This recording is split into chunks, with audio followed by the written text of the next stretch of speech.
Hey everybody, Canadian Operator here, and today we're going to be reviewing something a little bit different. This is the Celestron Ultima 65 spotting scope, and it was very generously provided, and I have to say this the right way, by our friendly neighborhood East Markham Triangle store. So thank you to those guys for providing this. It's not necessarily a cheap item. It's not the most expensive one either, but of course, fellas, because it's a wife-friendly channel here, we're not going to be talking about the price. You can go and check it out. Now, I can't say the name specifically because, of course, this is a bit of an unofficial partnership to kind of get things rolling, but it was really nice for them to provide it. So thank you. You guys know who you are, and we really, really appreciate you. We do have one other sponsor on the video, of course, and that is you guys. I just wanted to thank you from the bottom of my heart for helping to support me and all of the ways that you've done, whether it's just becoming a subscriber and liking the video, sharing videos with your friends and stuff. That is huge. But also for all of you who have gotten yourself a Canadian Operator shirt on Etsy or some of the other stuff that we have on there, the new X95 gun mat that's been around for a couple of weeks.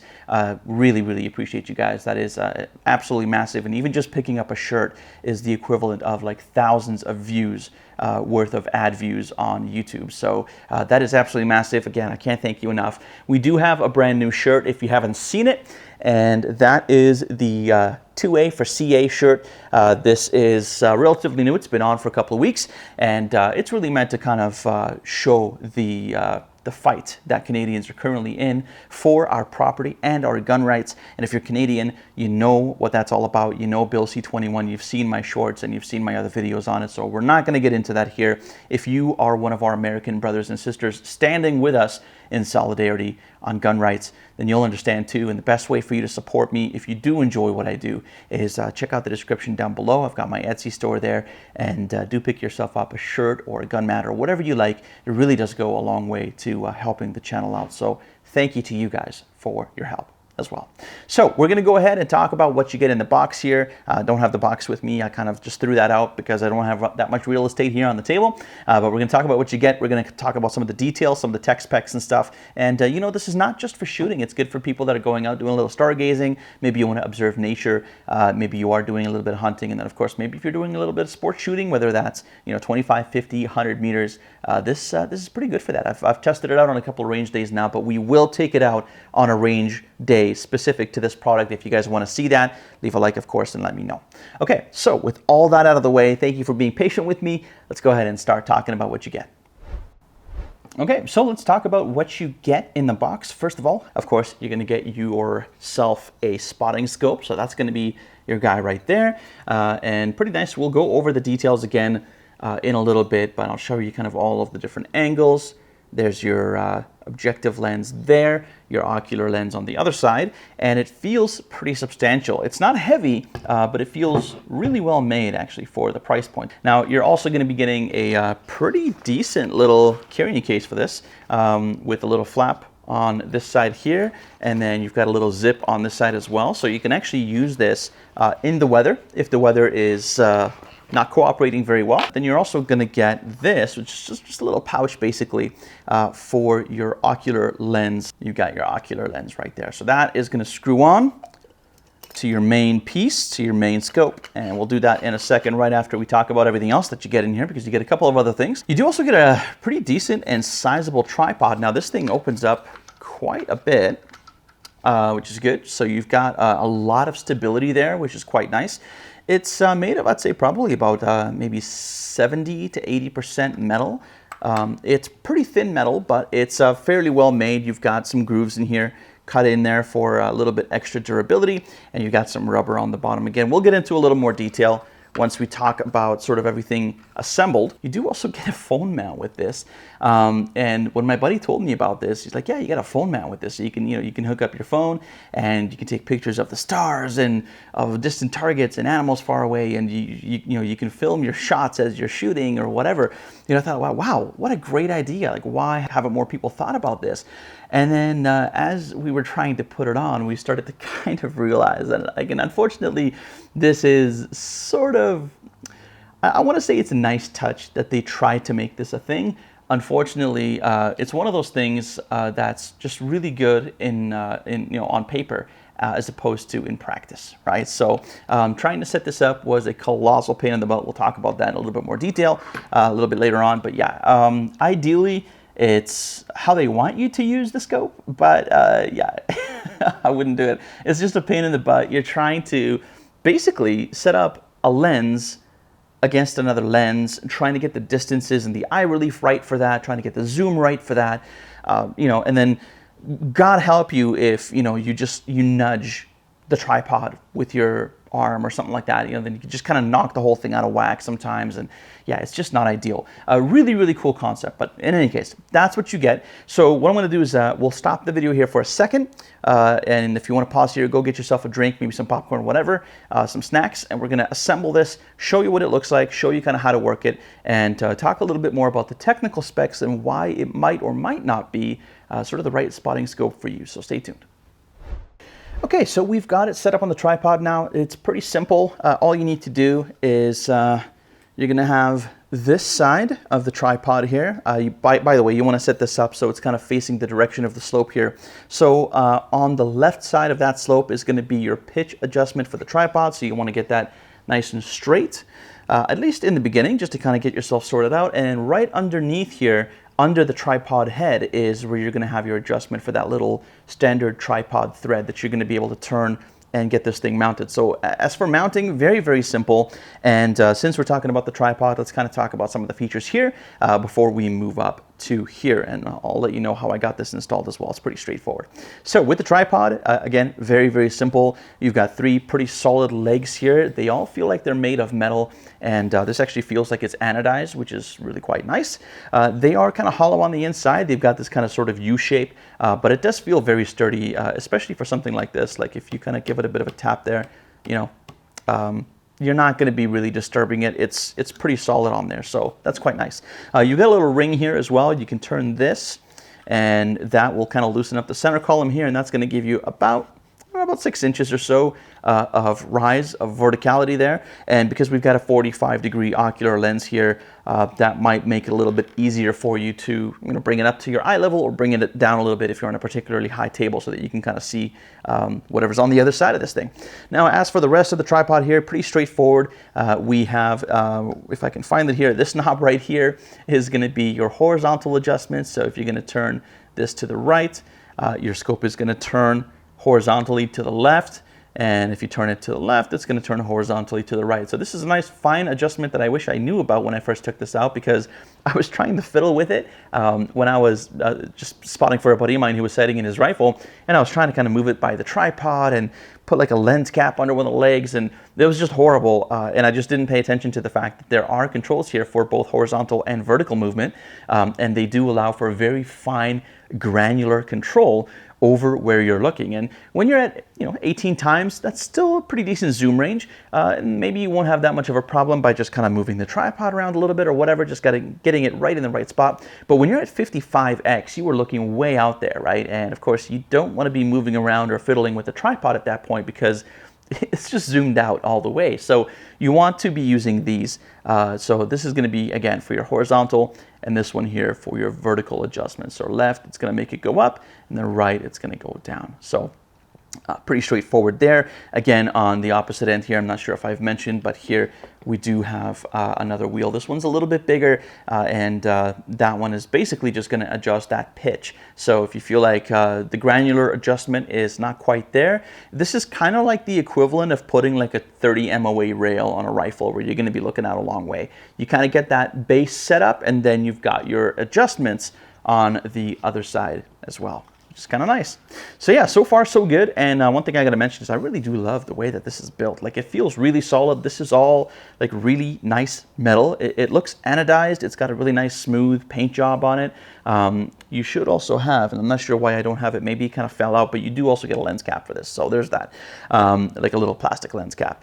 And then for the rest of the scope, because it is called the Ultima 65, that means we have a 65mm diameter objective lens up front, and then we do have 18x to 55x in terms of zoom, and you're going to do your zooming on your ocular lens here. The way you get this on is there's a ring at the bottom here. You just unscrew that, take it off, and you put it in your little container, right? When you want to set it up, the exact opposite. You just put this on. You probably do want to hold this in place, and I like to have there's a little indicator up here as to what your zoom level is. So you want to hold on to that when it's in the position that you want it, and then you just kind of tighten down the ring at the bottom and you're good to go. And now you can start adjusting your zoom, and when you go clockwise you zoom in, and counterclockwise you're going to be zooming out. There's also a nice little rubber eyepiece here, so that's great. For me, it works perfectly if you are wearing glasses, which if you're on a shooting range you most definitely will be. This is actually pretty good for that as well. It can be a little hard to see though with safety glasses on, so if you feel like you're having some trouble, this little rubber piece does come off and you're able to get a little closer in there to get a better view. So that being said, the rest of this is made really well. We've got a nice soft touch plastic here. Everything else is pretty much metal, which is really nice. The tripod also mostly made out of metal. There are some plastic bits, but it seems like pretty sturdy ABS, so I don't think you're going to have any troubles there. So we've covered zooming. As for focus, you do have this focus ring over here. It's really quite large, so if you have large hands, that's fine. It's rubberized, so it's really just, it feels really nice to the touch, and this will allow you to focus, because if you have a camera and you're zooming in, let's say from, let's say 24 or so to maybe 105 millimeters, which there's a lot of lenses out there that have that focal range, you know that you're going to have to adjust your focus, because really the zoom range is quite a lot. And the zoom range is a lot on this as well. And we're not going from 18 millimeters, we're going from 18 times to not 55 millimeters, but 55 times. Right? So essentially, this is going to give you that focal length equivalent of about 386 or so millimeters at your 55x range here. So if you're a camera guy, you kind of get an idea, 386. Typically, for a lot of us guys who are shooting, nature and stuff like that, if we're not using the huge, 200 to 600 plus lenses, most of us are using f2.8s, and we're using like, let's say, I don't know, 70 to 200, something like that, right? Like I have a 70 to 200 f2.8 Tamron lens that I use with my Sony a7 IV, and that's pretty good. It's actually already a lot of zoom on that, but that's 200 millimeter. This, we're looking at almost double that at 386 millimeter equivalent focal length, so kind of nice. And yeah, not much to say about that other than, I've used this at the range. It's very, very helpful. In fact, I went last week and I completely forgot to bring this with me. And I was really upset because even through my scope, I wasn't, getting enough of a zoom to be able to see where my impacts were. And that's not to say that you wouldn't be able to with good eyes. It's just my vision is not particularly fantastic. So having something like this, being able to really reach out and see that is really, really nice. And it saves you a lot of time from having to go green, go check your targets, realign, change the settings on your scope, and so on. Now, if you're not shooting and you're just using this for various things like nature, you just want to observe nature from a distance, or maybe you are sort of into the astrophotography or whatever it is, or just into stargazing in general, you can definitely do that with this as well. Of course, it's not going to be like a real telescope where you're not going to be getting out to Saturn or Uranus. But yeah, it's going to give you, again, 386 or so millimeters equivalent of focal length with that 55 times zoom, which is actually quite nice. In terms of the glass in here, it's actually pretty good. They say multi-coated on the product description. I don't know exactly what kind of coatings they're using. I'm pretty sure they're not using extra low dispersion coatings on the glass, because that would definitely drive up the price. But as far as optics go here, it's pretty good. I wish I could give you like some examples. It's just that, to be honest, after putting this on for the first time, I've just decided never to put it on again, because it's just such a nightmare to get that on. If you have the time and the patience, unlike me, yeah, you can get it to work, and if you can get it to work, you can probably get some decent results. In my experience, I've noticed a little bit more issues with having the camera mounted in terms of optical performance, and I'll talk about that here in a second. But if you don't have it mounted, generally speaking, it's pretty good. With respect to optical performance, if that is something that really matters to you, again, at this price point, you're looking at the equivalent of a pretty affordable camera lens. So for those of you guys who have a camera, maybe a 50 millimeter prime, that's kind of the price point that you're looking at here. If you're not a photographer, this is about 2/3 of a Ruger 1022. Okay, so but in terms of focal performance and the performance of the glass, it's really not bad. I've seen lenses, photography lenses, that were more expensive than this, that had less clarity, that had more chromatic aberration. As for chromatic aberration, definitely noticed a little bit on here. It's not bad. especially, I mean, if it's if you're not looking in very bright areas, you're not going to notice as much. For those of you guys who don't know, chromatic aberration is essentially sort of a phenomenon that happens with optics, where if you're looking at highlights or areas of a lot of light or brightness, that on the edges of certain objects, you're getting a little bit of refraction of light, as a result of the lenses here. And so you're going to be getting maybe on one side of that object a little bit of an orangish or reddish hue.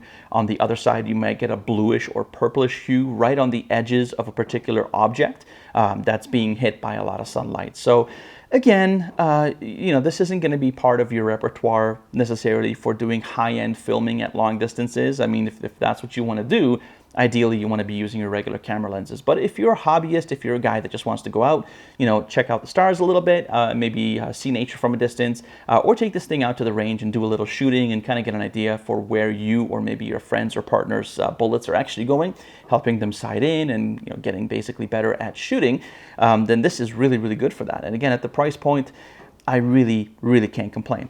Again, as for the build quality, everything is really rugged and pretty solid. I haven't had any issues with this. Now, they do say that it's waterproof as well. I don't know if I want to test that.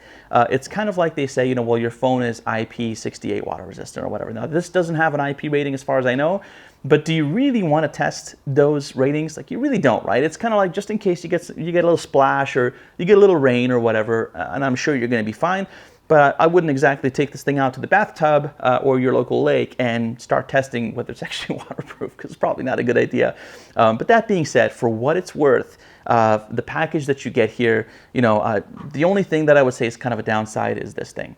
It feels a bit more like a gimmick, if I'm honest. It's just, it's a nice include, but I mean, if you can make it work, it's okay. It's all right. But everything else, I'm actually very surprised, like pleasantly surprised, and just happy to have this, not just for this review, but also for the fact that this is really going to help me out when I'm out with my wife. We're doing some shooting and stuff like that. Not only is it going to give the other one something to do, because as you know, if I bring a guest, only one of us can be shooting at any given time, but it'll give the other one sort of a supportive role to play as well in helping the other person to, you know, get a little bit more dialed in, or at least kind of see where the shots are going, if that's what you're using it for. So it's been a bit of a drowned out sort of longer video here, but I appreciate you guys sticking around. Again, if you want to help support what I do here, there are some buttons below the video that you can press. You can become a subscriber, like the video, share it with your friends. If you don't want to check out the Etsy store and whatever in the description, it's okay. I understand, you know, not everybody has the means, and if you don't, please don't feel obligated to do so. But if you do have the means, there is a super thanks button under the video. You can press that and buy me a beer or a cup of coffee or whatever and help me stay you know, energized for future videos. Alternatively, you can go and check out some of the awesome shirts that are on my Etsy store, and that does really help out the channel a lot as well. So that being said, thank you so much for watching. Come by our Discord, by the way. Link is down below. If you haven't done that already, we have a great community there. And yeah, thanks so much for making it all the way to the end. I really appreciate you. I hope to see you in the next video. And until then, happy shooting.